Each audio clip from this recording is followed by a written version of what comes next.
Hello dear students, welcome to Unique Study Circle PC Grand Test 1 Arithmetic Part Analysis. Let's see question number 21. The average of x numbers is y and the average of y numbers is x, then the average of the all numbers taken together is x సంఖ్యల యొక్క సగటు y అంట, y సంఖ్యల యొక్క సగటు x అయినా x మరియు y సంఖ్యల యొక్క సగటు ఎంత? సో x సంఖ్యల యొక్క సగటు y, y సంఖ్యల యొక్క సగటు x అయినా మొత్తం x ప్లస్ y సంఖ్యల యొక్క సగటు ఎంత? ఓకేనా? సో మనకి యావరేజ్ ఫార్ములా ఏంటి? Sum of observations by number of observations, రాశుల మొత్తము బై రాశుల సంఖ్య. అయితే మరి మనకి ఏమి ఇచ్చాడు? Average of x numbers is y, x సంఖ్యల సగటు వై కదా. సో మరి సంఖ్యల మొత్తం ఏమవుతుంది? ఎక్స్ సంఖ్యల సగటు వై అయితే ఎక్స్ సంఖ్యల మొత్తం ఏమవుతుంది? X into why. నెక్స్ట్ ఏమి ఇచ్చాడు? వై సంఖ్యల యొక్క సగటు ఎక్స్, వై సంఖ్యల యొక్క సగటు ఎక్స్ అయితే వై సంఖ్యల మొత్తం ఏమవుతుంది? Y into x. ఇదేంటి? రాశుల మొత్తం బై రాశుల సంఖ్య. రాశుల సంఖ్య ఏమున్నాయి? మొదట ఎక్స్ సంఖ్యలు ఉన్నాయి, నెక్స్ట్ వై సంఖ్యలు ఉన్నాయి, మొత్తం ఎక్స్ ప్లస్ వై. సో ఇక్కడ చూడండి, xy అన్న yx అన్న రెండు ఒకటేనా? xy plus xy 2xy, 2xy by x plus y. Very simple question. So 2xy by x plus y, second option. Simple. ఇక్కడ మనం ప్రత్యేకంగా ఫార్ములాతో చేసేది కూడా ఏం లేదు. ఎక్స్ సంఖ్యల సగటు y అంటే ఎక్స్ సంఖ్యల మొత్తం ఏమవుతుంది? X into why. వై సంఖ్యల సగటు ఎక్స్ అయితే వై సంఖ్యల మొత్తం ఏమవుతుంది? Y into x. X into y plus y into x, 2xy by రాశుల సంఖ్య ఎంత? X plus y. So answer is 2xy by x plus y. Next question, question number 22. The average of 25 consecutive odd integers is 55. The highest of these integers is. So ఇక్కడ ఏమి ఇచ్చాడు మనకు? Consecutive add integers అని ఇచ్చాడు. Consecutive add integers అంటే ఏంటి? Odd integers are in arithmetic progression, right? So ఇక్కడ వరుస బేసి సంఖ్యలు 25 వరుస బేసి సంఖ్యలను ఇచ్చాడు. మనకి ఎప్పుడైనా వరుస బేసి సంఖ్యలు కానీ వరుస సహజ సంఖ్యలు కానీ వరుస సరి సంఖ్యలని కానీ ఇచ్చినప్పుడు అవి మనకి ఎలా ఉంటాయి? అంక శ్రేణిలో ఉంటాయి, అవునా? సో ఇక్కడ మరి మనకు మొత్తం సంఖ్యలు ఎన్ని ఉన్నాయి? మనకి ఇచ్చినటువంటి నెంబర్ ఆఫ్ నెంబర్స్ ఎన్ని ఉన్నాయి? 25 సంఖ్యలు ఉన్నాయి, అవునా? సో 25 సంఖ్యలు ఉన్నాయంటే మనం వాటిని ఒక వరుసలో అమర్చినప్పుడు వాటి మధ్యలో ఉండేటువంటి సామాన్య భేదాలు ఎన్ని ఉంటాయి? Number of gaps. So number of numbers 25 ఉన్నప్పుడు నెంబర్ ఆఫ్ గ్యాప్స్ ఎన్ని ఉంటాయి? 24 గ్యాప్స్ ఉంటాయి, అవునా కాదు? ఫర్ ఎగ్జాంపుల్ మనము ఒక 4 వరుస సరి సంఖ్యలు తీసుకున్నాం అనుకోండి. 2, 4, 6, 8 తీసుకున్నాం. ఎన్ని తీసుకున్నాం? 4 వరుస సరి సంఖ్యలు తీసుకుంటే వాటి మధ్యలో గ్యాప్స్ ఎన్ని ఉన్నాయి? 1, 2, 3. 3 గ్యాప్స్ ఉన్నాయా లేదా? అదే 5 వరుస సరి సంఖ్యలు తీసుకున్నాం అనుకోండి. 2, 4, 6, 8, 10 తీసుకున్నాం. వాటి మధ్యలో గ్యాప్స్ ఎన్ని ఉన్నాయి చూడండి? 1, 2, 3, 4. అంటే 5 సంఖ్యలు తీసుకుంటే 4 గ్యాప్స్ ఉన్నాయి. మనం ఇక్కడ 4 నెంబర్స్ తీసుకుంటే 3 గ్యాప్స్ ఉన్నాయి. సో అదే మరి మనం 6 నెంబర్స్ తీసుకుంటే 5 గ్యాప్స్ ఉంటాయి. 10 నెంబర్స్ తీసుకుంటే 9 గ్యాప్స్ ఉంటాయి. ఇక్కడ మనకి ఎన్ని ఉన్నాయి? 25 నెంబర్స్ ఉన్నాయి. కాబట్టి నెంబర్ ఆఫ్ గ్యాప్స్ ఎన్ని ఉండాలి? 24 ఉండాలి. సో మరి మనం తీసుకునేవేంటివి? Consecutive even numbers. అంటే ఇక్కడ ఈచ్ గ్యాప్ కూడా ఎంత ఉండాలి? 2, 2 ఉండాలా లేదా? 2 + 2 4, 4 + 2 6, 6 + 2 8. సో అట్లానే మనకి ఇక్కడ మనకి ఎన్ని ఉన్నాయి? 25 వరుస సరి సంఖ్యలు ఉన్నాయి. 25 కాన్సిక్యూటివ్ ఈవెన్ నెంబర్స్ ఉన్నాయి కదా. కాబట్టి మనకి నెంబర్ ఆఫ్ గ్యాప్స్ ఎన్ని ఉంటాయి? 24 ఉంటాయి. సో 24 గ్యాప్స్లో యావరేజ్ అనేది మిడిల్లో ఉంటుంది. యావరేజ్ మిడిల్లో ఉంటుంది. యావరేజ్ కన్నా ముందు ఎన్ని గ్యాప్స్ ఉంటాయి? 12 గ్యాప్స్ ఉంటాయి. యావరేజ్ తర్వాత ఎన్ని గ్యాప్స్ ఉంటాయి? 12 గ్యాప్స్ ఉంటాయి, అవునా కాదా? When given numbers are in arithmetic progression, ఇచ్చినటువంటి నెంబర్స్ అర్థమెటిక్ ప్రోగ్రెషన్లో ఉన్నప్పుడు యావరేజ్ మిడిల్ నెంబరే అవుతుంది కదా. యావరేజ్ మిడిల్ నెంబర్ అవుతుంది. మొత్తం 24 గ్యాప్స్ ఉన్నాయంటే యావరేజ్ కన్నా ముందు 12 గ్యాప్స్, యావరేజ్ తర్వాత 12 గ్యాప్స్. సో అయితే మరి మనకి ఇక్కడ ఏం కావాలి? హయ్యెస్ట్ నెంబర్ కావాలి. హయ్యెస్ట్ నెంబర్ కావాలి. మనకి ఏమి ఇచ్చారు? యావరేజ్ ఇచ్చారు. యావరేజ్ ఎంత ఉంది చూడండి? 55 ప్లస్ ఎన్ని గ్యాప్స్ ఉంటాయని చెప్తున్నాం? 12 gaps. 12 gaps, each gap is equal to 2నా కాదా? వరుస సరి సంఖ్యలు అంటే ఈచ్ గ్యాప్ ప్రతి భేదం కూడా ఎంత ఉంటుంది? 2. సో మరి ఏమవుతుంది చూడండి, 55 ప్లస్ 12 ఇంటూ 2 ఎంత? 24. 55 plus 24 how much? 79. Simple work. So answer is 79. Next question number 23. If x is to y is equal to 5 is to 6, then 3x square minus 2y square is to y square minus x square. Simple ఇక్కడ ఏవైతే values ఇచ్చినాడో అది substitute చేయడమే. x value ఎంత? 5, y value 6. So అక్కడ మనకి ఏమి ఇచ్చాడు చూడండి, 3x స్క్వేర్ అంటే ఏంటి? 3 into 6 square minus 2y square, 2 into x అంటే ఏంటి ఇక్కడ? 5 కదా, x value 5. So 3 into 5 square minus 2 into y value ఏంటి? 6 square east y square minus x square. y ఎంత? 6 స్క్వేర్ మైనస్ x అంటే ఎంత? 5 స్క్వేర్. x అంటే 5 కాబట్టి x స్క్వేర్ ఏమవుతుంది? 5 square. So 3 into 5 square, 3 into 25 ఎంత? 75. 2 ఇంటూ 6 స్క్వేర్ వాల్యూ 36. 2 ఇంటూ 36 ఎంత? 72. 75 minus 72 3. Next ఇక్కడ చూడండి, 6 స్క్వేర్ ఎంత? 36. 5 square 25. 36 minus 25 11. So answer is 3:11. Next question number 24. If 3/2 into x is equal to 5/7 into y is equal to 6/5 into z, then what is x is to y is to z? So జనరల్గా మనకు concept ఉంటుంది కదా, x by A. So x by A is equal to y by b is equal to z by c అని ఇచ్చారనుకోండి, మనం ఏం చెప్తాం? x is to y is to z is equal to ఏమవుతుంది అంటే డైరెక్ట్గా a is to b is to c అని చెప్తాం. ఈ కాన్సెప్ట్ మనకు తెలుసు కదా, x by a is equal to y by b equal to z by c అయితే x is to y is to z ఏమవుతుంది అంటే a is to b is to c. But మనకి ఇక్కడ ఇచ్చిన క్వశ్చన్ డైరెక్ట్గా ఇదే ఫార్మాట్లో ఉందా? లేదు. బట్ మనం ఏం చేయాలంటే ఈ ఫార్మాట్లో కన్వర్ట్ చేస్తే డైరెక్ట్గా ఆన్సర్ వస్తుంది. చూద్దాం ఒకసారి. ఇక్కడ మనకి ఏమి ఇచ్చాడు? 3x/2 is equal to 5y by 7 is equal to ఏమి ఇచ్చాడు? 6z by 5. 6z by 5. So అయితే ఇక్కడ చూడండి, మనకు x, y, z మాత్రమే ఉన్నాయి. x, y, z మాత్రమే ఉన్నాయి. వీటి కోఎఫిషియెంట్స్ ఏమిలో ఇక్కడ చూడండి, 3x ఉంది, 5y ఉంది, 6z ఉంది. సో ఇక్కడ మనం ఈ 3, 5, 6 అనే కోఎఫిషియెంట్స్ని ఎలిమినేట్ చేయాలి. ఎలిమినేట్ చేయాలంటే ఇక్కడ 3, 5, 6కి ఎల్సిఎం ఏంటి? 5 ఇంటూ 6 13. ఆల్రెడీ 6లో 3 ఉంటుంది కాబట్టి 3, 5, 6కి ఎల్సిఎం ఏంటి? 5 ఇంటూ 6 30. సో అయితే ఇక్కడ ఉన్నటువంటి అన్ని ఫ్రాక్షన్స్ని కూడా 30తో డివైడ్ చేయండి. 30, 30, 30 ఇలా చేయొచ్చా? ఎస్, అన్ని ఫ్రాక్షన్స్ని 30తో డివైడ్ చేసాం. ఇప్పుడు చూడండి ఏమవుతుందో, 3 10 times 30, next 5 6 times 30, next 6 5 times 30. ఇప్పుడు మనకు కావాల్సిన ఫార్మాట్లోకి వచ్చిందా లేదా?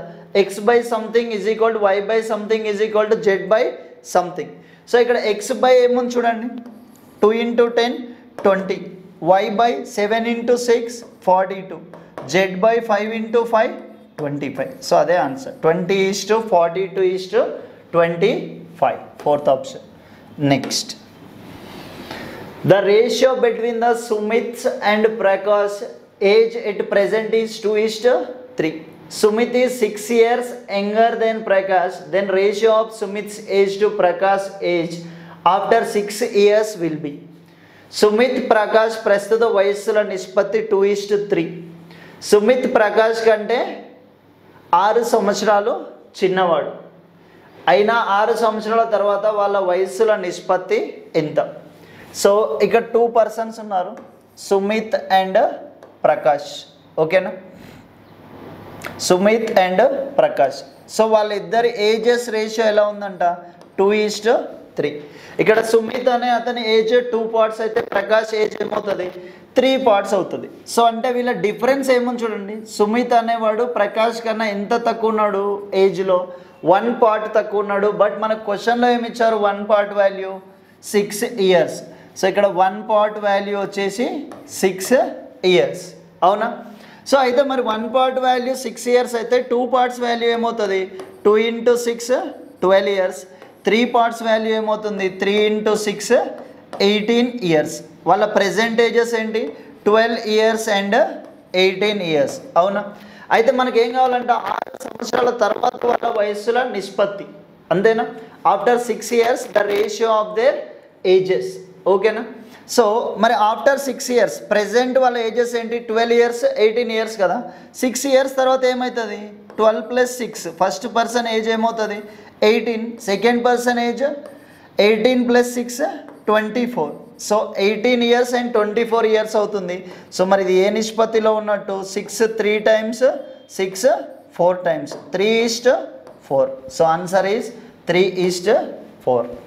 Next question number 26. Ecoma BNC started a business by investing rupees 55,000, 65,000 and 75,000 respectively. A is a working partner and gets 20% of the profit and the remaining is distributed in the proportion of their investment. If total profit is rupees 87,750, what is the share of A? వ్యాపారంలో ఏబీసీల పెట్టుబడులు వరుసగా 55,000, 65,000 మరియు 75,000 అంట. ఏ అనే అతను నిజ భాగస్వామి అయినందున 20% లాభంను జీతంగా పొందుతాడు.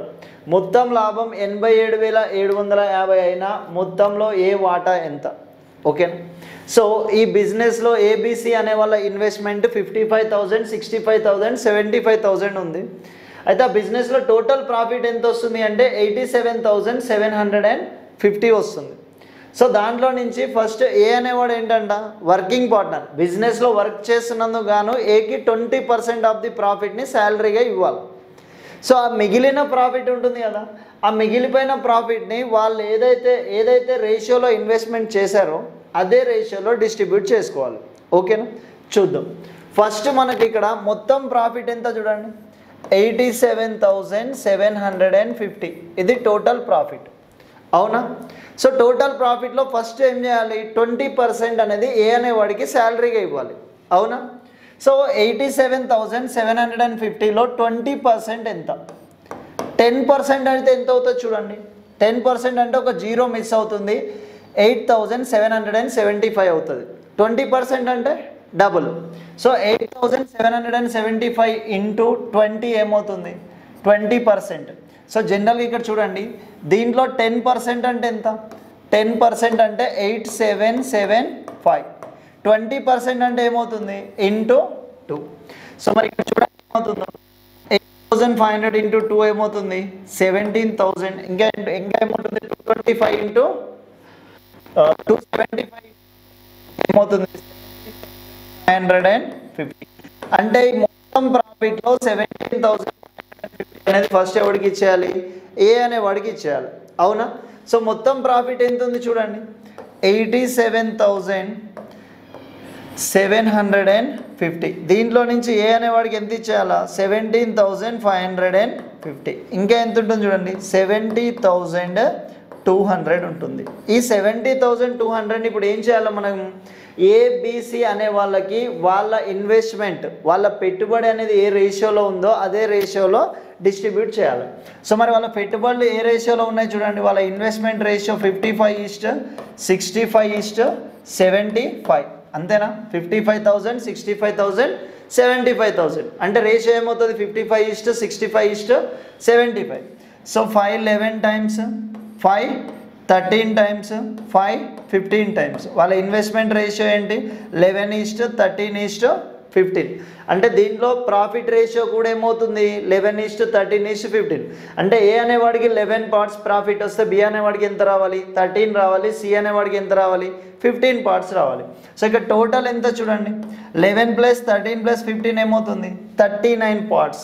మొత్తం 39 parts అయితే దాంట్లో ఏ అనేవాడికి ఎంత రావాలి, 11 parts రావాలి. 11 out of 39 × 70,200 200. ఓకేనా? సో మరి ఒకసారి కట్ చేసి చూడండి ఏమవుతుందో. 13 3 జా 39. నెక్స్ట్ ఈ 2 జీరోస్ని కాసేపు వదిలేసేయండి. 13 × 50 ఏమవుతుంది? 650. ఇంకా ఎంత ఎక్స్ట్రా ఉంటుంది? 52. 13 4 జా 52. ఇప్పుడు 2 జీరోస్ అలానే తీసుకోండి. 5400. So 1800 times 5400. ఇప్పుడు చూడండి 11 × 1800 ఏమవుతుంది? 19800. ఓకేనా? సో అయితే ఇక్కడ ఏ అనేవాడికి మొత్తంగా ఏమొస్తుంది చూడండి, లాభంలో వాటా అనేది ఎంత వచ్చింది? 19800 వచ్చిందా? మరి ఫస్ట్ అతనికి ఇక్కడ ఎంత వచ్చింది చూడండి, 17550 అనేది శాలరీగా వచ్చింది. అంటే మొత్తం ఎంత వచ్చినట్టు? 19800 ప్లస్ 17550. సో ఒకసారి చూడండి మరి ఏమవుతుందో. 0 + 0 0 5 8 + 5 13 1 carry 17 1 carry 37,350. That is second option. Simple thing, ఇక్కడ ఏం లేదు. ఫస్ట్ టోటల్ ప్రాఫిట్లో 20% అనేది ఏ అనేవాడికి శాలరీగా ఇచ్చాము. ఆ 20% ఎంత అంటే 17,550. ఈ 17,550 పోగా రిమైనింగ్ ఎంత ఉంటుంది? 70,200 ఉంటుంది. ఈ 70,200ని మనము 11:13:15 రేషియోలో డివైడ్ చేస్తే ఏ అనేవాడికి 11 పార్ట్స్ వస్తుంది. కాబట్టి ఆ 11 పార్ట్స్ వాల్యూ ఎంత? 19,800. అంటే అతనికి ప్రాఫిట్లో వచ్చే షేర్ 19,800 మరియు వాడి శాలరీ ఎంత? 17,550. రెండు యాడ్ చేస్తే 37,350. That's it. Next question number 27. A sum of rupees X is divided among A, B, C such that the ratio of shares of A and B is 7:12 and that of B and C is 8:5. If the difference in the shares of A and C is 214, then the value of X is. So ఇక్కడ చూడండి, X రూపీస్ని 3 పర్సన్స్కి divide చేస్తున్నారంట ABC అనే వాళ్ళకు. A and B shares ratio ఏంటంట? 7:12. A and B ratio 7:12. మరి B and C ratio ఏముందో చూడండి. B and C ratio 8:5. ఓకేనా? సో ఇక్కడ మనకు ఒకటే ప్రాబ్లంలో ఇక్కడ ఏ వాల్యూ ఎంత ఉంది, సారీ B వాల్యూ ఎంత ఉంది చూడండి, 12 పార్ట్స్. ఇక్కడ B వాల్యూ 8 పార్ట్స్. అలా ఉండకూడదు కదా. కాబట్టి మనం ఏం చేయాలి? ఈక్వల్ చేసేయాలి. సో ఈక్వల్ చేయాలి అంటే 12 and 8ని రెండింటిని ఈక్వల్ చేయాలంటే ఇక్కడ ఏం చేస్తాము? ఇక్కడ 2తో మల్టిప్లై చేస్తాము, ఇక్కడ 3తో మల్టిప్లై చేస్తాం. ఇప్పుడు ఈక్వల్ అవుతుందా లేదా చూడండి. A:B:C ఏమవుతుంది చూడండి. 7 × 2 14, 12 × 2 24, 12 × 2 24, 8 × 3 కూడా 24ఏనా? ఎస్.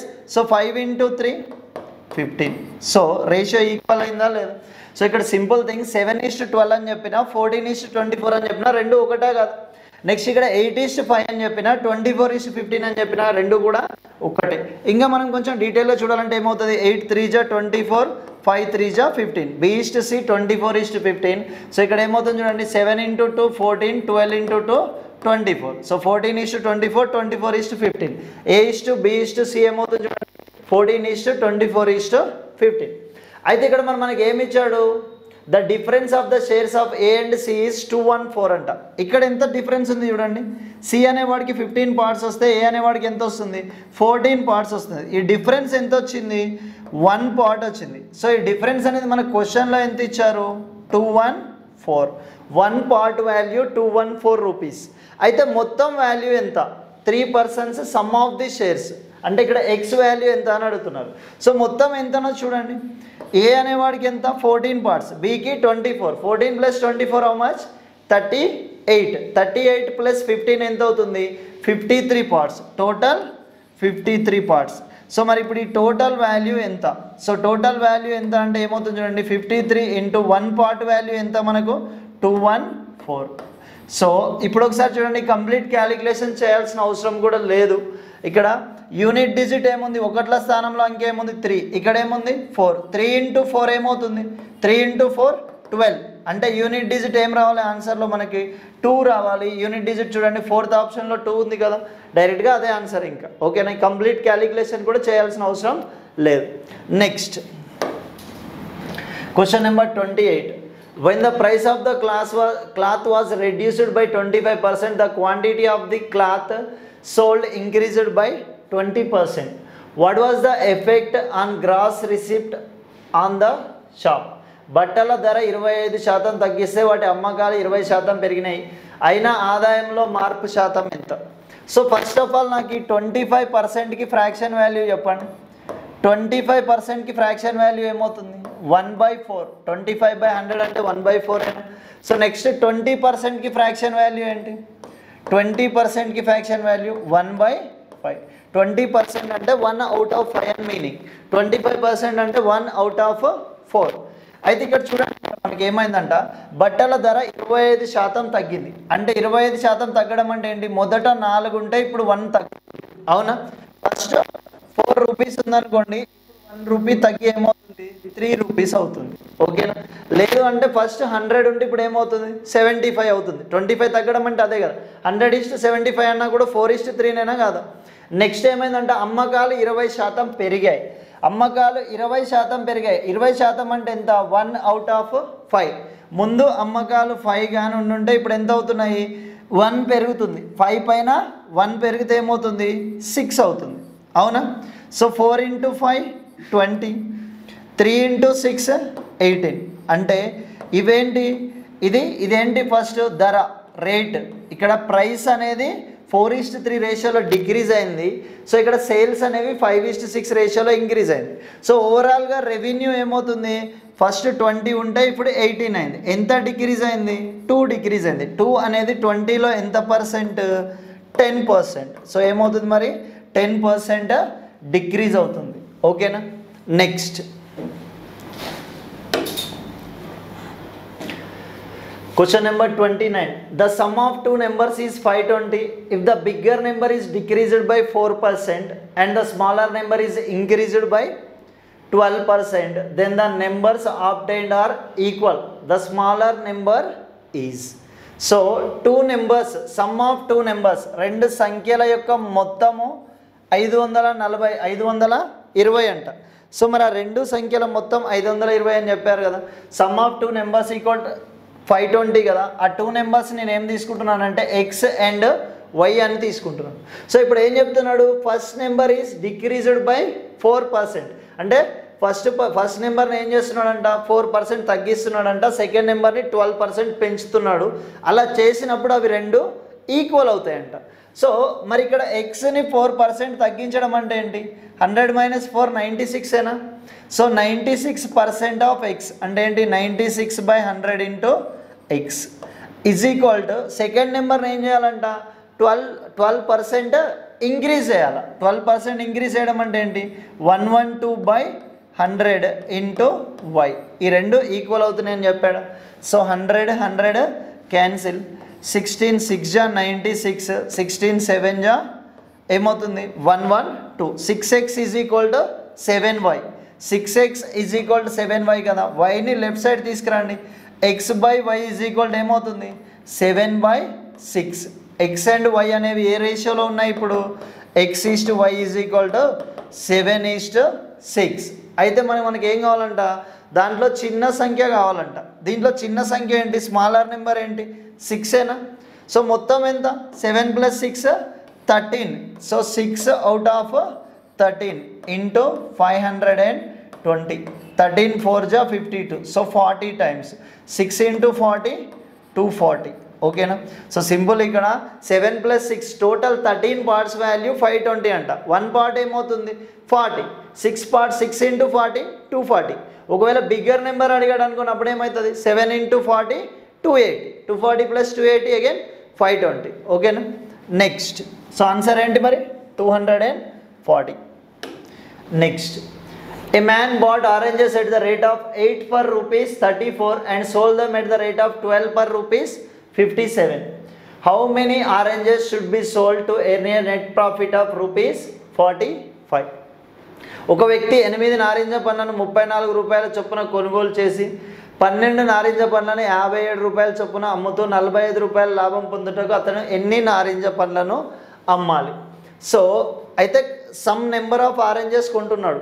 ఎన్నో కొంటున్నాడో మనకు తెలియదు, బట్ అతను ఎలా కొంటున్నాడు అంటే ప్రతి 8 ఆరెంజెస్ని 34 రూపీస్కి కొంటున్నాడంట. ఎవ్రీ 8 ఆరెంజెస్ని 34 రూపీస్కి కొంటున్నాడు. నెక్స్ట్ ఎవ్రీ 12 ఆరెంజెస్ని ఎంతకు అమ్ముతున్నాడు? 57 రూపీస్కి అమ్ముతున్నాడు. ఎవ్రీ 12 ఆరెంజెస్ని 57 రూపీస్కి అమ్ముతున్నాడు. ఓకేనా? సో అయితే ఇక్కడ చూడండి, ఎవ్రీ 8 ఆరెంజెస్ని 34 రూపీస్కి 8 ఆరెంజెస్ని ఏం చేస్తున్నాడు? 34 రూపీస్కి కొంటున్నాడు కదా. మరి 8 ఆరెంజెస్ని 34 రూపీస్కి కొంటే 4 ఆరెంజెస్ని ఎంత కొంటాడు? So number of oranges of అయితే ఇక్కడ ప్రైస్ కూడా ఏమవుతుంది? ఆఫ్. ఎవ్రీ 4 ఆరెంజెస్ని ఎంత కొంటాడు? 17 రూపీస్కి కొంటాడు. అవునా? నెక్స్ట్ ఇక్కడ కూడా చూడండి, 12 ఆరెంజెస్ని 57కి అమ్ముతున్నాడు. సో దీంట్లో 1/3 తీసుకోండి. 12/3 4 ఆరెంజెస్ని ఏం చేస్తాడు? ఇక్కడ ప్రైస్ కూడా ఏమవుతుంది? 1/3 19 రూపీస్కి అమ్ముతాడు. సో 4 ఆరెంజెస్ని 17 రూపీస్కి కొంటే 4 ఆరెంజెస్ని 19 రూపీస్కి అమ్ముతాడు. అవునా? సో అంటే 4 ఆరెంజెస్ని అమ్మటం మూలాన అతనికి ఎంత ప్రాఫిట్ వస్తుంది? 2 రూపీస్ ప్రాఫిట్ వస్తుంది. అవునా? సో సింపుల్ ఏం లేదు, 8 ఆరెంజెస్ని కొనడానికి 34 అయితే 4 ఆరెంజెస్ని కొనడానికి ఎంత అవుతుంది? 17 అవుతుంది. సో 12 ఆరెంజెస్ని అమ్మడానికి 57 అయితే 4 ఆరెంజెస్ని ఎంతకు అమ్ముతాడు? 57/3 19 అంటే 4 ఆరెంజెస్. సో 4 ఆరెంజెస్ని అతను 17 రూపీస్కి కొంటే 19 రూపీస్కి అమ్ముతున్నాడు. అంటే 4 ఆరెంజెస్ పైన ఎంత ప్రాఫిట్ వస్తుంది? 2 రూపీస్ ప్రాఫిట్ వస్తుంది. అయితే మరి మనకి ఏమని చెప్తున్నారు? 4 ఆరెంజెస్ పైన 2 రూపీస్ ప్రాఫిట్ వస్తుంది కదా. అయితే మనకి ఎంత ప్రాఫిట్ రావాలంట? 45 రూపీస్ ప్రాఫిట్ రావాలంట. సో 45 రూపీస్ ప్రాఫిట్ రావాలంటే ఎన్ని ఆరెంజెస్ని అమ్మాలి? అంతేనా? ఎన్ని ఆరెంజెస్ని కొని అమ్మాలి. సో 4 ఆరెంజెస్ని అమ్మితే 2 రూపీస్ ప్రాఫిట్ వస్తుంది. అంటే 2 ఆరెంజెస్ని అమ్మితే ఎంత ప్రాఫిట్ వస్తుంది? 1 రూపీ ప్రాఫిట్ వస్తుంది. అవునా?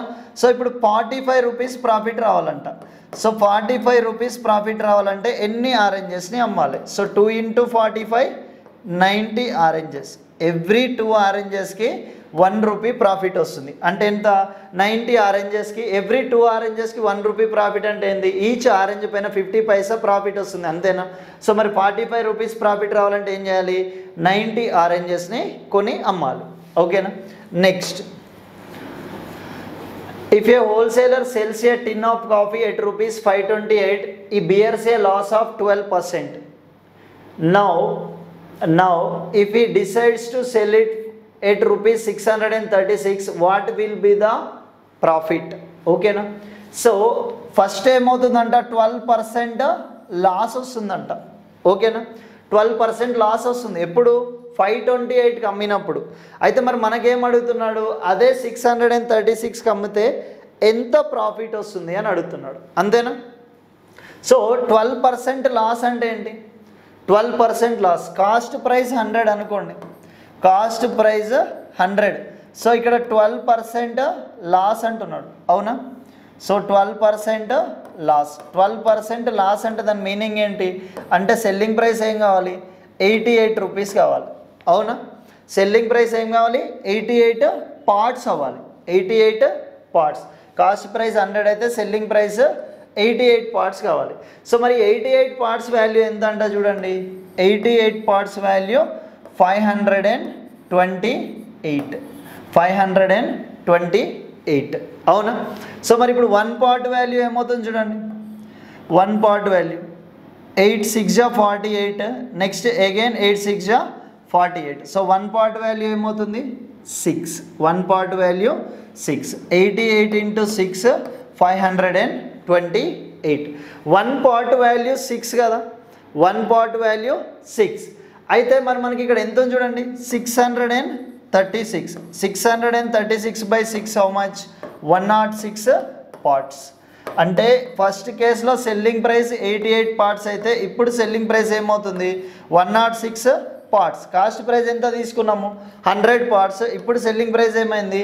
106 పార్ట్స్. అంటే ఎంత ప్రాఫిట్ వచ్చినట్టు? 6% ప్రాఫిట్. So answer is 6%. ఓకేనా? సింపుల్గా చెప్పాలంటే ఫస్ట్ ఏమవుతుంది? 12% లాస్ వస్తుంది కదా. 12% లాస్ వస్తుంది 528కి అమ్మినప్పుడు. అంటే 528 వాల్యూ 88 అయితే 528 వాల్యూ 88 అయితే 616 వాల్యూ ఎంత? సింపుల్గా చెప్పాలంటే 528 వాల్యూ 88 అయితే 636 వాల్యూ ఎంత? దీన్నే మనం డైరెక్ట్గా రాయాలంటే ఏం రాయొచ్చు? 88 ఇంటూ 636 బై 528 అని కూడా రాయొచ్చు. So 88 6 times 6 how many times? 106 times. అంటే ఎంత ప్రాఫిట్? 6%. ఓకేనా? ఎలా అయినా చేయొచ్చు. Next, in what time will rupees 8,000 at 3% per annum produces the same interest as rupees 6,000 does in the 5 years at 4% simple interest? ఓకేనా? 6 సంవత్సరాలలో 6,000ను 5 సంవత్సరాల పాటు 4% వడ్డీ రేటుగా అప్పుగా ఇస్తే వచ్చే సరళ వడ్డీ 5,000ను 3% వడ్డీ రేటుతో ఎంతకాలం పాటు అప్పుగా ఇస్తే వచ్చే సరళ వడ్డీకి సమానం. ఓకేనా? సో ఇక్కడ ఏం చేస్తున్నారంట? 6,000 రూపీస్ అంట. 6,000 రూపీస్ని ఎంతకాలం పాటు ఇస్తున్నారు? 5 ఇయర్స్. రేట్ ఆఫ్ ఇంట్రెస్ట్ ఎంత? 4%. So PTR by 100. ఇదేనా simple interest formula? So this is also equal to, ఈసారి ఏంటంట 8,000 రూపీస్ని ఎంతకాలం ఇస్తున్నారు? టైం తెలీదు. సో టైం తెలీదు. ఎంత రేట్ ఆఫ్ ఇంట్రెస్ట్కి ఇస్తున్నారు? 3% బై 100. ఇవి రెండింటిపైన వచ్చే ఇంట్రెస్ట్ అనేది ఈక్వల్ అంట. అంతేనా? సో ఇక్కడ ఏమవుతుంది చూడండి, 100 క్యాన్సిల్. 6,000 అంటే 2,000 ఇంటూ 3. సో ఇక్కడ ఏంటి? 2,000 ఇంటూ 4. ఓకేనా? సో ఇక్కడ చూడండి, పర్సెంట్కి కట్ అవుతుందా? నెక్స్ట్ ఏమవుతుంది? 4 కట్, 3 కట్. ఇంకేం మిగిలింది చూడండి, ఇక్కడ 5 మిగిలింది. రైట్ హ్యాండ్ సైడ్ T మిగిలింది. T is equal to 5. అంటే ఏంటి ఆన్సర్? 5 ఇయర్స్. ఓకేనా? So 5 years. Next, if a certain sum becomes 3 times in 6 years at compound interest, then how many years it will become 81 times? So compound ఇంట్రెస్ట్లో మనకి ఏమవుతుందంట, సెటైన్ some అనేది 6 years తర్వాత 3 times అవుతుందంట. 6 years తర్వాత ఏమవుతుంది? 3 టైమ్స్ అవుతుంది. అంటే దాని మీనింగ్ ఏంటి? ఎవ్రీ 6 ఇయర్స్కి అది 3 టైమ్స్ అవుతూనే ఉంటుందా? సో 6 ఇయర్స్ తర్వాత 3 టైమ్స్ అవుతుందంటే నెక్స్ట్ 6 ఇయర్స్కి, అంటే టోటల్ 12 ఇయర్స్ తర్వాత ఏమవుతుంది? అగైన్ 3 ఇంటూ 3 9 టైమ్స్ అవుతుంది. అవునా కాదు? నెక్స్ట్ 6 ఇయర్స్ అంటే 18 ఇయర్స్ తర్వాత ఏమవుతుంది? 18 ఇయర్స్ తర్వాత అగైన్ 9 ఇంటూ 3 27 టైమ్స్ అవుతుంది. 27 టైమ్స్. మళ్ళీ 6 ఇయర్స్ తర్వాత ఏమవుతుంది? మళ్ళీ 3 టైమ్స్. మళ్ళీ 6 అంటే ఏంటి? 18 + 6 24 ఇయర్స్ తర్వాత 27 ఇంటూ 3 81 టైమ్స్ అవుతుంది. మనకు అడిగింది అదే నా క్వశ్చన్లో. 81 టైమ్స్ అవడానికి ఎంత టైం పడుతుంది అంటే 24 ఇయర్స్. సింపుల్. 6 ఇయర్స్లో 3 టైమ్స్ అవుతుందంటే ఎవ్రీ 6 ఇయర్స్కి మళ్ళీ 3 టైమ్స్ అవుతూనే ఉంటుంది. అవునా కదా? ఫస్ట్ 6 ఇయర్స్లో 3 టైమ్స్ అయిందంటే నెక్స్ట్ 6 ఇయర్స్లో మళ్ళీ 3 ఇంటూ 3 9 టైమ్స్ అవుతుంది. మళ్ళీ నెక్స్ట్ 27, నెక్స్ట్ 81. అవునా? సో అంటే టోటల్ ఎంత టైం పడుతుంది 81 టైమ్స్ అవడానికి? 24 years. Next, question number 34. The difference between the compound interest and simple interest on amount of rupees 15,000 for 2 years is 96. The rate of interest per annum. ఓకేనా? So 15,000 రూపీస్కి 2 ఇయర్స్కి compound ఇంట్రెస్ట్కి simple ఇంట్రెస్ట్కి మధ్య difference ఎంత అంటే 96 rupees అంట. అయితే మరి మనకి ఏం అడుగుతున్నాడు? రేట్ ఆఫ్ ఇంట్రెస్ట్ ఎంత అని అడుగుతున్నాడు. సో 2 ఇయర్స్కి సింపుల్ ఇంట్రెస్ట్కి కాంపౌండ్ ఇంట్రెస్ట్కి సింపుల్ ఇంట్రెస్ట్కి difference CI minus SI for 2 years. 2 ఇయర్స్కి మనకు ఒక సింపుల్ ఫార్ములా ఉంటుంది, P into R/100 whole square. P into R/100 whole square. So P అంటే ఏంటి? ఇక్కడ ప్రిన్సిపల్ ఎంత ఇచ్చాడు? 15,000 into R/100 whole square is equal to మనకి ఎంత ఇచ్చారు? ఈ డిఫరెన్స్ సింపుల్ ఇంట్రెస్ట్కి కాంపౌండ్ ఇంట్రెస్ట్కి డిఫరెన్స్ ఎంత ఇచ్చారు? మనకు 96 ఇచ్చారు. ఓకేనా? సో ఇది సాల్వ్ చేస్తే మనకు R వాల్యూ వస్తుంది. So 15,000 into R²/100 into 100. R/100 whole square అంటే అదేనా? R²/100 into 100 is equal to ఎంత ఇచ్చారు 96. 2 zeros 3 zeroస్కి కట్ అవుతుందా? సో ఇక్కడ చూడండి 5 2 times 5 3 times ఓకేనా?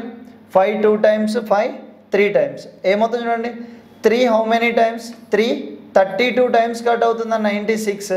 So r square by 2 is equal to ఎంత ఉంది చూడండి ఇక్కడ r square by 2 is equal to ఏముంది 32 ఉంది. r square is equal to 32 into 2 ఏమవుతుంది 64. r is equal to 8. So answer ఏంటి rate of interest is 8% for annum. Third option. Next question number 35. The 7-digit number 78x1y68 is divisible by 88. The value of x plus y is. So ఇక్కడ మనకు ఒక 7-digit number ఇచ్చారు చూడండి. ఆ 7-digit number ఏంటంటే 78x1y68. ఈ 7-digit number అనేది ఏమవ్వాలంట 88తో ఎగ్జాక్ట్గా డివైడ్ అవ్వాలి. ఓకేనా? సో 88తో డివైడ్ అవ్వాలంటే మనకు తెలిసింది ఏంటి 8తో డివైడ్ అవ్వాలి 11తో డివైడ్ అవ్వాలి. 8 into 11 88 కాబట్టి సెటన్ నెంబర్ 88తో డివైడ్ అవ్వాలంటే ఖచ్చితంగా అది 8తో అవ్వాలి 11తో డివైడ్ అవ్వాలి. సో మరి 8తో డివైడ్ అవ్వాలంటే డివిజిబిలిటీ రూల్ ఏంటి ఈ లాస్ట్ 3 డిజిట్స్తో ఫామ్ అయ్యే 3 digit నెంబర్ ఏదైతే ఉంటుందో ఆ నెంబర్ ఏమవ్వాలి 8తో డివైడ్ అవ్వాలి. సో మరి ఇక్కడ y ప్లేస్లో ఏం తీసుకోవచ్చు చెప్పండి y ప్లేస్లో ఏం తీసుకోవచ్చు 9 తీసుకోవచ్చు. y ప్లేస్లో 9 తీసుకుంటే 968 960 డివైడ్ అవుతుందా 8తో? ఎస్ 8 కూడా డివైడ్ అవుతుంది. సో 968 అనేది డివైడ్ అవుతుంది కాబట్టి y ప్లేస్లో డైరెక్ట్గా ఏం తీసుకోవచ్చు మనము 9 తీసుకోవచ్చు. So y is equal to ఎంత 9. ఓకేనా? సో 9 తీసుకున్నప్పుడు ఇప్పుడు 8తో డివైడ్ అవుతుంది అవునా? సో 8తో డివైడ్ అవుతుంది. ఇప్పుడు మనకు ఫామ్ అయ్యే నెంబర్ ఏంటి చూడండి మరి ఇక డైరెక్ట్గా 9 అని రాసుకోవచ్చా మరి లేదంటే y ప్లేస్లో 9 రాసుకోవచ్చు కదా. సో రాసుకున్నాక నెక్స్ట్ ఏంటి ఇప్పుడు 11తో కూడా డివైడ్ అవ్వాలి 11తో కూడా డివైడ్ అవ్వాలి. 11తో డివైడ్ అవ్వాలంటే డివిజిబిలిటీ రూల్ ఏంటి sum of digits at odd places. Odd ప్లేస్లో ఏమన్నా చూడండి 7x 9 8. సో 7 + 9 ఎంత 16 16 + 8 24 24 + x 24 + x 24 + x. Some of digits at even places చూడండి 8 + 1 9 9 + 6 ఎంత 9 + 6 15. సో ఈజ్ ఈక్వల్ టు 0 అయినా అవ్వాలి లేదంటే 11 అయినా అవ్వాలి లేదంటే 22 అయినా అవ్వాలి లేదా 33 అలా అవ్వాలి. So 24 + x - 15 is equal to 0 అవుతుందా? No way. 24 అనేది 15 కన్నా ఎక్కువ కాబట్టి 0 ఛాన్స్ లేదు. నెక్స్ట్ 11 అవ్వాలంటే ఛాన్స్ ఏంటి చూడండి x ప్లేస్లో ఏం తీసుకోవాలి 2 తీసుకోవచ్చు. 24 + 2 ఎంత 24 + 2 26 26 - 15 26 - 15 ఏమవుతుంది 11 అవుతుందా లేదా అంటే ఇప్పుడు x ఈజ్ ఈక్వల్ టు ఏమని చెప్పొచ్చు మనం 2 తీసుకోవచ్చా x is equal to 2.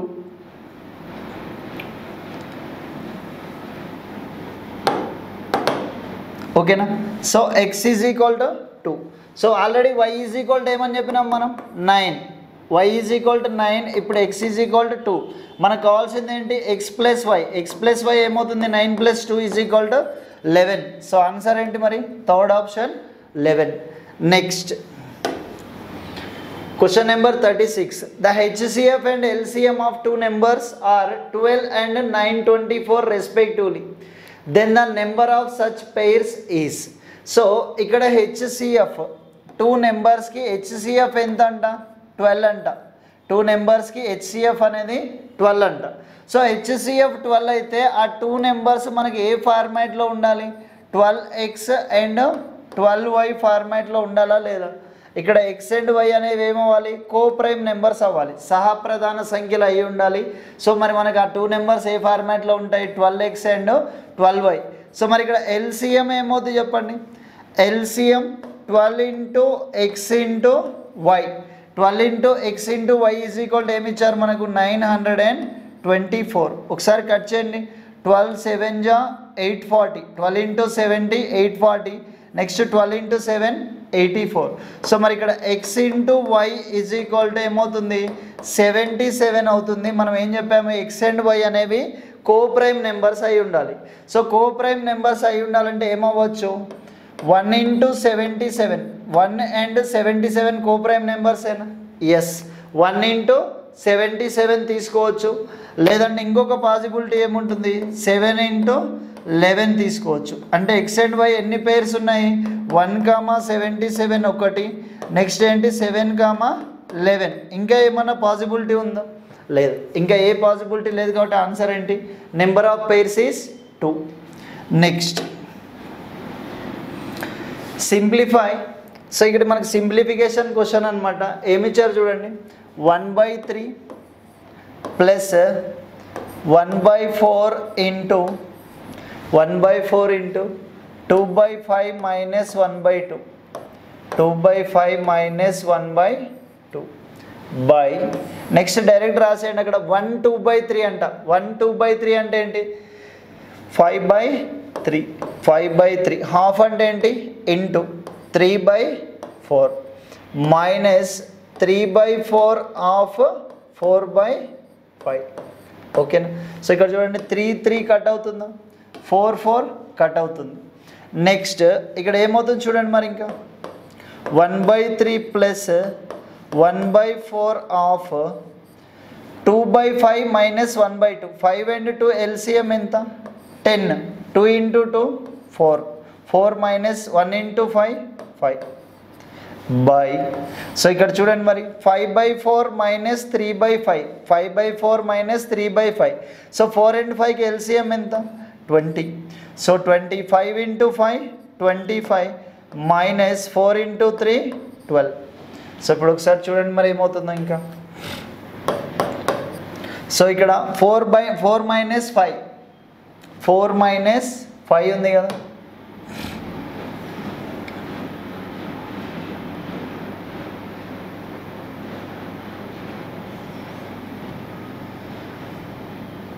So 4 minus 5 అంటే ఏంటి, -1. సో -1/40 ఇక్కడ ఏముంది, 1/3.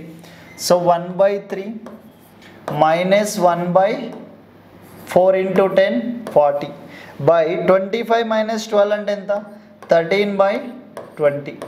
ఓకేనా? సో ఇక్కడ LCM ఏమవుతుంది చూడండి, 3 into 40 120. సో ఇక్కడ ఏమవుతుంది 40, ఇక్కడ 3, 40 మైనస్ 3 37 బై 13 ఏమవుతుంది 20, 26 120. 37/6 బై 13, 13 పైనకి వెళ్తే ఏమవుతుంది 1/13. సో 37/6 into 13 ఎంత, 78. So 37/78 is the answer. Next question number 38. A is 40% more efficient than B and C is 20% less efficient than B. Working together they can complete the task in 20 hours.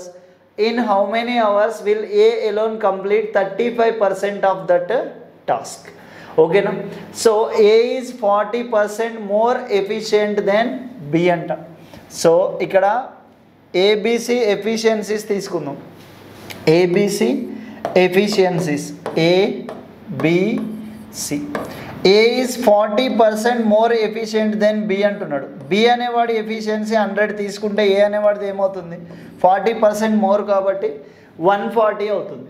Next ఏం ఇచ్చాడు, C is 20% less efficient than B. C అనేవాడి efficiency B కన్నా 20% less అంట. 100 కన్నా 20% less అంటే ఎంత 80. So వాళ్ళ efficiency ratio ఏమవుతుంది చూడండి, 27 times 25 times 24 times 7:5:4. అంటే ఫర్ ఎగ్జాంపుల్ 1 అవర్కి ఏ అనేవాడు 7 parts వర్క్ చేస్తే B అనేవాడు 5 parts చేస్తాడు, C అనేవాడు 4 parts చేస్తాడు. అవునా? సో అంటే ముగ్గురు కలిసి ఎంత చేస్తారు, 7 + 5 12, 12 + 4 16. ముగ్గురు కలిసి 1 అవర్కి 16 parts చేస్తారు అనుకుందాం. ఓకేనా? సో మొత్తం వర్క్ కంప్లీట్ చేయడానికి ఎంత టైం పడుతుందంట, 20 hours పడుతుంది. అంటే మొత్తం వర్క్ ఎంత, 16 × 20, 16 × 20 మొత్తం వర్క్. అయితే ఈ మొత్తం వర్క్ని ఏ అనేవాడు ఒక్కడే ఎన్ని రోజుల్లో చేయగలుగుతాడు? ఓకేనా? ఇప్పుడు క్వశ్చన్ ఏంటంటే ఈ మొత్తం వర్క్ని ఏ అనేవాడు ఒక్కడే, A alone can do it in how many days, అంతేనా? సో ఏ అనేవాడు ఒక్కడే ఎన్ని రోజుల్లో చేయగలుగుతాడు? ఏ అనేవాడు ఒక్క రోజుకి ఎంత వర్క్ చేస్తున్నాడు చూడండి, 7 పార్ట్స్ కదా, సారీ 1 అవర్కి ఎంత వర్క్ చేస్తున్నాడు, 7 పార్ట్స్. సో మొత్తం వర్క్ని ఏ అనేవాడు ఒక్కడే ఎన్ని అవర్స్లో చేయగలుగుతాడంటే 16 × 20/7. బట్ మొత్తం వర్క్ అని ఇవ్వలేదు మనకి ఇక్కడ, దాంట్లో 35% ఆఫ్ ది వర్క్ అని చెప్పాడు. తెలుగు మీడియంలో మనకు క్వశ్చన్ మిస్టేక్ చూడండి, అయినా ఏ ఒంటరిగా ఎన్ని రోజుల్లో ఆ పని చేయగలడు అని ఉంది, కానీ అలా కాదు, ఏ ఒక్కడే ఆ పనిలో 35% పనిని ఎన్ని రోజుల్లో చేయగలడు అనేది క్వశ్చన్. సో 35% అంటే ఏంటి, ఇంటూ 35/100. ఓకేనా? సో 520 × 5 7 టైమ్స్, 7 7 క్యాన్సిల్, 20 20 క్యాన్సిల్, ఇక్కడ ఏం మిగిలిపోయింది చూడండి ఇంకా 16. So answer is 16 hours. ఓకేనా? Next question number 39. A system is provided with 2 pipes A and B. A can fill it in 20 minutes and B can empty it in 30 minutes. If A and B kept open alternatively for 1 minute each, how soon will the cistern be filled? A అనే pipe 20 నిమిషాల్లో tank నింపగలదు, B అనే pipe 30 నిమిషాల్లో ఖాళీ చేయగలదు. ఏతో మొదలై నిమిషం మార్చి నిమిషం పనిచేస్తే ట్యాంక్ ఎంత సమయంలో నిండుతుంది? సో ఒక ట్యాంక్ని 2 pipes ఉన్నాయంట, ఏ అనేది ఫిల్ చేసే పైపు, B అనేది ఏంటి ఎంటీ చేసే పైపు. ఏ అనేది ఆ ట్యాంక్ని కంప్లీట్గా ఏంటంట 20 minutesలో ఫిల్ చేస్తుంది, బి అనే పైపు ఆ ట్యాంక్ని కంప్లీట్గా 30 minutesలో ఎంటీ చేస్తుంది. ఏ అనేది ఎంటీ ట్యాంక్ని 20 minutesలో కంప్లీట్ ఫిల్ చేస్తుంది, బి అనేది ఫుల్గా ఉన్న ట్యాంక్ని 30 minutesలో కంప్లీట్గా ఎంటీ చేస్తుంది. సో ఇక్కడ మనం టోటల్ వర్క్ అనేది ఒకటి తీసుకుంటాం, 20కి 30కి ఎల్సిఎం ఏంటి 60. సో ఈ 60 అనేది టోటల్ వర్క్ తీసుకుందాం, టోటల్ వర్క్ 60 parts అనుకుందాం. 60 parts అనుకుంటే ఏ అనే పైపు 1 minute ఎంత వర్క్ చేస్తుంది, 3 parts చేస్తుంది. 1 minuteకి ఎంత 3 parts, 23 × 60. బి అనే పైపు 1 minuteకి ఎంత వర్క్ చేస్తుంది, 30 minutesలో 60 parts చేస్తుంది, అంటే పర్ మినిట్ ఎంత చేస్తుంది 1 part చేస్తుంది. బట్ ఇక్కడ పర్ మినిట్ 2 parts, 30 × 2 60. కానీ ఇక్కడ ఏ అనేది ఏంటి ఫిల్ చేసే పైపు, బి అనేది ఎంటీ చేసే పైపు, ఇది నెగిటివ్ వర్క్, ఇది వచ్చేసి పాజిటివ్ వర్క్. ఓకేనా? సో అయితే ఇక్కడ ఏంటంట, మొదటి నిమిషం ఏతో స్టార్ట్ అయింది అనుకోండి, మొదటి నిమిషం ఏ వర్క్ చేస్తే రెండో నిమిషం బి వర్క్ చేయాలంట. అంటే ఫస్ట్ మినిట్ ఏ అనేది 3 parts ఫిల్ చేస్తే ఆ నెక్స్ట్ మినిట్ బి ఏం చేస్తుంది, దాంట్లో 2 parts ఎంటీ చేస్తుంది. అంటే 2 minutesలో వర్క్ ఎంత అవుతుంది అంటే 1 part మాత్రమే అవుతుంది. అవునా కదా? ఫస్ట్ మినిట్లో 3 parts వర్క్ అవుతుంది, 3 parts ఫిల్ చేస్తుంది ఏ అనేది. సెకండ్ మినిట్లో బి ఏం చేస్తుంది, 2 parts ఎంటీ చేస్తుంది, అంటే 3 ఫిల్ అయింది, మళ్ళీ 2 ఎంటీ అయింది. అంటే ఫస్ట్ ప్లస్ సెకండ్ 2 minutesలో ఏమవుతుంది, మొత్తం వర్క్ ఎఫెక్టివ్ వర్క్ 1 part మాత్రమే అవుతుంది. 2 minutesలో 1 part వర్క్ అవుతుంది. టోటల్ మనకు 60 parts వర్క్ అవ్వాలి. సో 60 parts వర్క్ అవ్వడానికి ఎంత టైం పడుతుంది? సో 60 part 1 partకి 2 minutes అంటే 60 partకి 120 minutes అనుకుంటే అది అబ్సల్యూట్గా రాంగ్ ఆన్సర్ అవుతుంది. ఎందుకు అంటే మనకి వర్క్ అనేది ఎక్కడ ఎండ్ అవుతుంది, ఎంటీ చేయడంతో కాదు కదా, ట్యాంక్ ఫిల్ కావాలి. ట్యాంక్ ఫిల్ కావాలి అంటే లాస్ట్ మినిట్ ఎవరు వర్క్ చేయాలి, లాస్ట్ మినిట్ ఏ అనేవాడు వర్క్ చేయాలి. సో లాస్ట్ మినిట్ ఏ అనేవాడు వర్క్ చేస్తే ఎంత వర్క్ జరుగుతుంది, 3 parts జరుగుతుంది. అంటే లాస్ట్ 1 minute ఏ అనేవాడు వర్క్ చేసినాడు అనుకోండి, లాస్ట్ మినిట్లో వాడు 3 parts చేస్తాడు కాబట్టి అది ఆ లాస్ట్ మినిట్ ఒకటి వదిలేస్తే 60 - 3 57 parts వర్క్ కావాలి. అంతేనా? సో 57 parts వర్క్ కావాలి. 1 part వర్క్ కావడానికి టైం ఎంత పట్టింది, 2 minutes. 57 parts వర్క్ కావడానికి ఎంత టైం పడుతుంది అంటే 57 × 2 114 minutes పడుతుంది. 114 minutes ప్లస్ ఈ లాస్ట్ మినిట్లో ఏ అనేవాడు 3 parts చేస్తున్నాడు కదా, so 114 minutes plus 1 minute total ఎంత, ఆన్సర్ ఈజ్ 115 minutes. ఈ క్వశ్చన్ కొంచెం జాగ్రత్తగా చేయాలి. 1 part వర్క్ అవ్వడానికి 2 minutes పడుతుంది కదా అని 60 partsకి 120 అవుతుందని అస్సలు అనుకోవద్దు. ఎందుకంటే లాస్ట్ మినిట్ కానీ బి అనేవాడు వర్క్ చేస్తే, బి అనే పైపు వర్క్ చేస్తే, బి అనే పైప్ ఏంటి ఎంటీ చేసే పైప్ కదా, ట్యాంక్ ఫిల్ అవ్వడానికి ఛాన్స్ లేదు. అంటే లాస్ట్ వర్క్ ఫినిష్ అనేది ఎవరితో అవ్వాలి, ఏతో అవ్వాలి. కాబట్టి లాస్ట్ మినిట్లో 3 parts చేస్తాడు కాబట్టి ఆ లాస్ట్ మినిట్ ఒకటి వదిలేస్తే రిమైనింగ్ 57 parts చేయడానికి 114 minutes పడుతుంది. టోటల్ టైం ఎంత అంటే 114 + 1 115 minutes. ఓకేనా? Next, A train covers a distance of 10 kilometers in 12 minutes. 10 kilometers in 12 minutes. If its speed is decreased by 5 kilometers per hour, the time taken by it to cover the same distance will be. Okay na?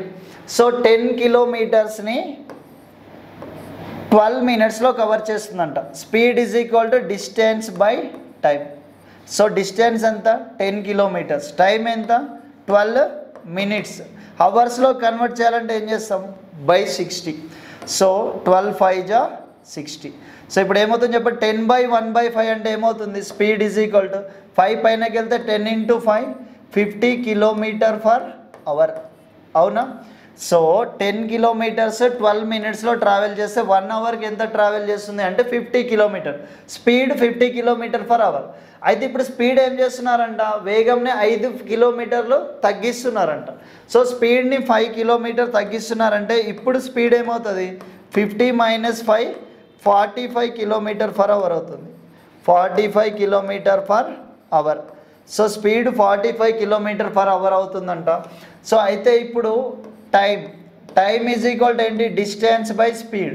Same 10 kilometer డిస్టెన్స్ని ఇప్పుడు present speed ఎంత 45 km/h స్పీడ్తో వెళ్తే ఎంత time పడుతుంది అని చెప్పాడు. So ఇక్కడ ఏంటి 10/45. సో ఇదేంటి టైం ఎక్కడ ఉంది, మనకి ఇది km/h కాబట్టి అవర్స్లో ఉంది. మినిట్లో కన్వర్ట్ చేయాలంటే మనం ఏం చేస్తాం మినిట్స్లో కన్వర్ట్ చేయాలంటే ఏం చేస్తాం అవర్స్ని మినిట్లో కన్వర్ట్ చేయాలంటే ఏం చేయాలి ×60. So 15 3 times 15 4 times. సో ఏమవుతుంది చూడండి 40/3 minutes. 40/3 minutes అంటే ఎంత, సో 3 13s 39. సో 13 ఇంకా ఏముంటుంది 1/3 minutes. 1/3 minute అంటే ఎంత 20 seconds. So 13 minutes 20 seconds is the answer. 13 minutes 20 seconds. Next, a man starts from his house and traveling at 30 km/h. He reaches his office late by 10 minutes. And traveling at 24 km/h, he reaches his office late by 18 minutes. The distance from his house to his office. So ఇక్కడ distance అనేది కాన్స్టెంటా కాదా, distance constant, దూరం అనేది ఇక్కడ స్థిరంగా ఉంది.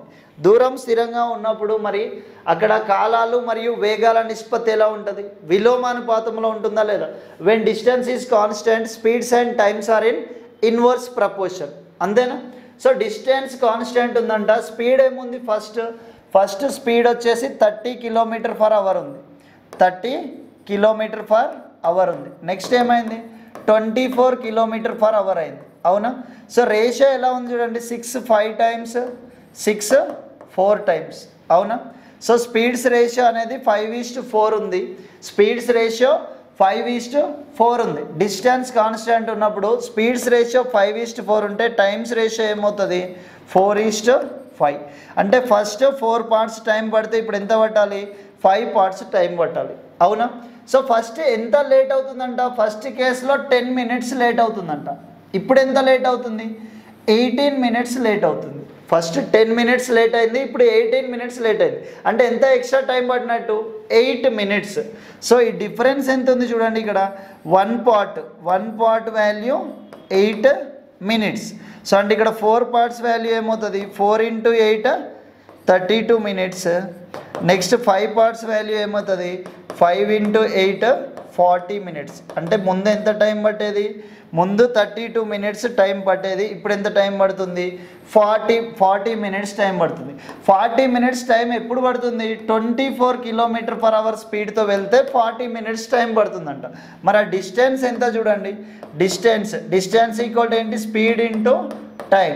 So speed ఎంత 24 km/h, time ఎంత పడుతుంది 40 minutes. అవర్లోకి మార్క్స్ ఏమవుతుంది 40/60. సో ఏమంటే 22 times 23 times 3 8 జా 24. సో 8 × 2 ఎంత 16. So answer is 16 kilometers. ఓకేనా?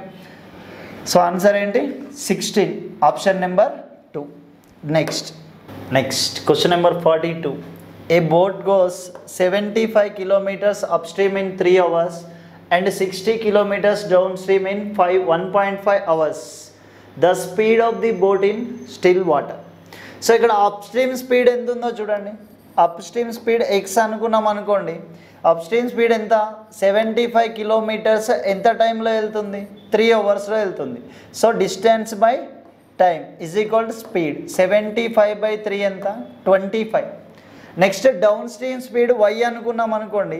డౌన్ స్ట్రీమ్ స్పీడ్ వై అనుకుంటే డౌన్ స్ట్రీమ్ స్పీడ్ ఏమవుతుంది, సో ఎంత వెళ్తుందంట 60 kilometers 1.5 hours వెళ్తుంది. 1.5 hours అంటే ఏంటి 3/2. 1.5 hours అంటే 3/2 నేనా. సో 320 times 20/1/2 అంటే ఎంత 40. So down stream speed 40, up stream speed 25. So speed of the boat in still water. Speed of the boat in still water అంటే ఏంటి, అప్ స్ట్రీమ్ స్పీడ్కి డౌన్ స్ట్రీమ్ స్పీడ్కి యావరేజ్ అన్న. So up stream speed 25 plus down stream speed 40/2. So 25 + 40 65. 65/2 how much 32.5 km/h. Simple. So ఇక్కడ ఏం లేదు, up stream speed 75 kilometers 3 hours వెళ్తుంది అంటే 75/3 ఎంత 25 km/h అనేది up stream speed. Next down stream ఎంత 60 kilometers 1.5 hour వెళ్తుంది అంటే 60/3/2 అంటే 40 km/h. ఈ 25కి 40కి యావరేజ్ ఎంత అంటే 25 + 40/2 ఈజ్ ఈక్వల్ టు 32.5. ఓకేనా. Next question number 43. The radius of a wheel is 21 centimeters. What is the distance traveled by the wheel in 10 revolutions? So ఒక wheel radius ఓకేనా, ఒక చక్రం యొక్క వ్యాసార్థం 21 centimeters అంట. ఒక రెవల్యూషన్లో 1 రెవల్యూషన్లో ఒక వీల్ అనేది ఎంత డిస్టెన్స్ ట్రావెల్ చేస్తుంది అంటే ఆ వీల్ సర్కంఫరెన్స్ పెరిమీటర్ ఎంతైతే ఉంటుందో అంతే డిస్టెన్స్ ట్రావెల్ చేస్తుంది. వీల్ అంటే ఏంటి, సర్కిలే కదా. సర్కిల్ పెరిమీటర్ ఫార్ములా ఏంటి 2πr. 2 × 22/7 r. r అంటే ఏంటి రేడియస్. రేడియస్ ఎంత ఇచ్చారు 21. సో ఈ డిస్టెన్స్ ఏంటి, ఒక రెవల్యూషన్లో ట్రావెల్ చేసే డిస్టెన్స్. మొత్తం నెంబర్ ఆఫ్ రెవల్యూషన్స్ ఏంటంట 10 రెవల్యూషన్స్ అంతేనా. 10 రెవల్యూషన్స్ అంటే 10 రెవల్యూషన్స్లో ఎంత డిస్టెన్స్ ట్రావెల్ చేస్తుంది అంటే ఇంటూ 10. So 7 3 times 21. సో 2 3 6. 6 × 22 ఎంత 132. 132 × 10 అంటే ఒక 0 యాడ్ అవుతుంది అంటే ఎంత డిస్టెన్స్ ట్రావెల్ చేస్తుంది అంటే 1320 meters. ఓకేనా. Answer is second option.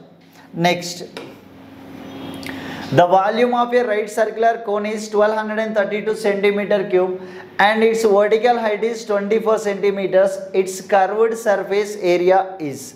So curved surface area, కోన్కి కర్వ్డ్ సర్ఫేస్ ఏరియా ఫార్ములా ఏంటి πr/l. Cone curved surface area formula ఏంటి πr/l. r అంటే ఏంటి ఇక్కడ రేడియస్, l అంటే స్లాంట్ హైట్. అంటే కోన్ కర్వ్డ్ సర్ఫేస్ ఏరియా కావాలంటే మనకు రేడియస్ తెలియాలి, స్లాంట్ హైట్ కూడా తెలియాలి. బట్ మనకు రెండు డైరెక్ట్గా ఇవ్వలేదు క్వశ్చన్లో. సో రెండు కూడా ఫైండ్ అవుట్ చేయాలి, అవునా. సో అయితే ఇక్కడ చూడండి మరి మనకి ఏమి ఇచ్చాడు, వాల్యూమ్ ఇచ్చాడు, హైట్ ఇచ్చాడు. So height h is equal to ఏమి ఇచ్చాడు 24 centimeters. So volume of A cone formula ఏంటి 1/3 × πr²h. π అంటే ఏంటి 22/7 × r² × h 24 is equal to ఏమి ఇచ్చాడు 1232 ఇచ్చాడు. 1232. సో ఏమవుతుంది చూడండి, ఇక్కడ ఏం కట్ అవుతుంది 3 8 times కట్ అవుతుందా. సో 8 times కట్ అవుతుందా. సో 8 154 times ఎంత 1232. 22 7 times 154. So r²/7 is equal to 7. r² is equal to ఏమవుతుంది 7². So r is equal to ఎంత 7. సో రేడియస్ 7 ఉంది, హైట్ 24 ఉంది. మనం curved surface area find out చేయాలంటే ఫార్ములా πr/l. మన దగ్గర r వాల్యూ ఉంది, ఇప్పుడు l వాల్యూ కూడా కావాలి. సో మరి l is equal to formula ఏంటి √r² + h². సో √r ఎంత 7² + 24². ఏమవుతుంది చూడండి మరి 24² 576, 7² 49, 576 plus 49, 625. Square root of 625 అంటే ఎంత? 25. So slant height L is equal to ఎంత? 25. మనం క్లాస్లో కూడా చెప్తాం కదా. సో 7, 24, 25 అనేవి ట్రిప్లెట్స్ అని చెప్తామా లేదా? సో ఇక్కడ మనకు 7, 24 కనిపించినాయి అంటే ఆటోమేటిక్గా స్లాంట్ హైట్ ఏమవుతుందంటే 25 అని మనం డైరెక్ట్గానే చెప్పాలి. అవునా కదా? 7 square value 49. So 49 equal 24 plus 25 or not? Yes. So L value కూడా ఉంది. సో ఇప్పుడు మనకి curved surface area formula πRL 22/7 into R ఎంత ఉంది? Radius 7 into L slant height ఎంత ఉంది? 25. 7, 7 క్యాన్సిల్. 25 ఇంటూ 22 ఎంత? 550 centimetre square. Curved surface area is 550 centimetre square.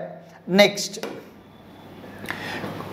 Question number 45. X is equal to √2 plus 1. Then the value of x power 4 minus 1 by x power 4. So x is equal to ఎంత అంట? √2 plus 1. First x square value find out చేద్దాం. x square value find out చేద్దాం. x square value ఏమవుతుందో చెప్పండి? √2 plus 1 whole square అయినా. So a plus B whole square formula a square plus B square. √2 square value ఎంత? 2. 1 square value 1. 2 plus 1 3 plus 2 into √2 into 1 ఏమవుతుంది? 2√2. X square value 3 plus 2√2. మరి X power 4 value ఏమవుతుందో చూడండి. X power 4 అంటే ఏంటి? మళ్ళీ square చేయాలి. 3 ప్లస్ 2√2ని మళ్ళీ స్క్వేర్ చేయాలి. 3 ప్లస్ 2√2ని మళ్ళీ హోల్ స్క్వేర్ చేసినాం అనుకోండి. 3 స్క్వేర్ వాల్యూ ఎంత? 3 స్క్వేర్ వాల్యూ